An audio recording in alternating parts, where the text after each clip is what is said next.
très nombreuses émissions télévisées. Il s'agit des stages de survie qui sont de plus en plus prisés par les Français. Et le massif jurassien n'échappe pas au phénomène. Il faut dire que l'endroit est parfait pour cela. C'est à la fois sauvage et peuplé. Vous allez le voir, d'une faune idéale pour se substanter. Louis Duménil et Laurent Brocard ont accompagné les stagiaires dans le secteur de Rochejean. On regarde.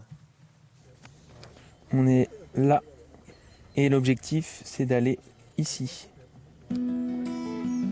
Le chemin sera court mais intense. C'est la première règle de la survie, s'économiser. Règle numéro 2, savoir s'orienter mais sans GPS. Qu'est-ce qu'on s'était dit sur le soleil aussi? Si vous n'avez pas de boussole avec vous, là le soleil il est au sud-est. Donc l'angle de la carte en bas à droite, vous le placez au niveau du soleil et c'est à peu près orienté.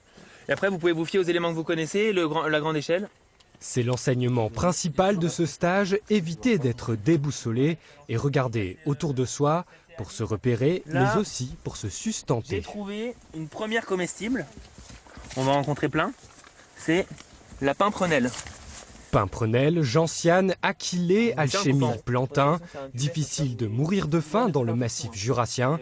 Et pour les plus carnivores, la nature regorge toujours de mets raffinés. Allez, vas-y. Vas-y, Kylian. Alors? C'est comment? Yeah. C'est cool. Ah, c'est pas bon. C'est vrai? C'est pas bon?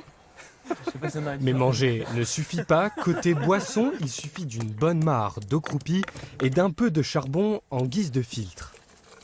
99,9% des particules sont captées. La pire eau polluée par des métaux lourds ou que ce soit par des micro-bactéries issues de cadavres, enfin tout c'est filtré. Voilà.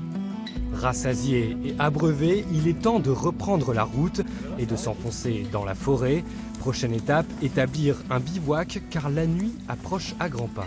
Il risque de pleuvoir dans la nuit. Donc objectif, on va mettre une faîtière. C'est un bout de bois qui va tenir tout l'abri, assez haut. Et on va mettre un toit avec beaucoup de pourcentage. La construction de la cabane, un véritable chantier et l'occasion pour les stagiaires de mettre déjà en pratique leurs premiers enseignements pour un minimum de confort. Je suis en train de préparer le sol pour pouvoir dormir. On met ces feuilles-là pour qu'il y ait moins d'humidité et puis qu'on soit un tout petit peu plus au sec. Ça, tu ne le savais pas avant? Non, j'ai appris grâce à Xavier, notre guide du stage. C'est ici, dans le prébois jurassien, à 2 pas de la frontière suisse, que les aventuriers préparent leur cabane. Un abri de fortune pour la nuit. Nous sommes en fin d'après-midi et à 1200 mètres d'altitude, il commence déjà à faire froid. Il va falloir penser à faire un feu. Mais n'est pas Prométhée qui veut.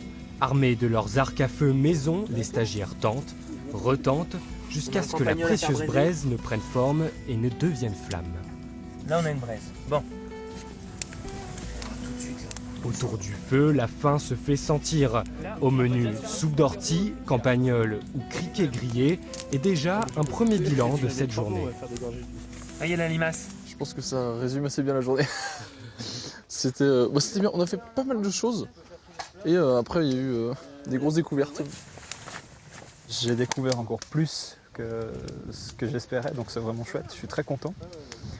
J'ai eu 2-3 appréhensions quand même, notamment par rapport aux limaces et tout ça. Loin des spectacles télévisés, ce stage est une initiation à la survie plus qu'au dépassement de soi. Ce soir, pas d'élimination, ni d'immunité, même si la nuit risque d'être longue.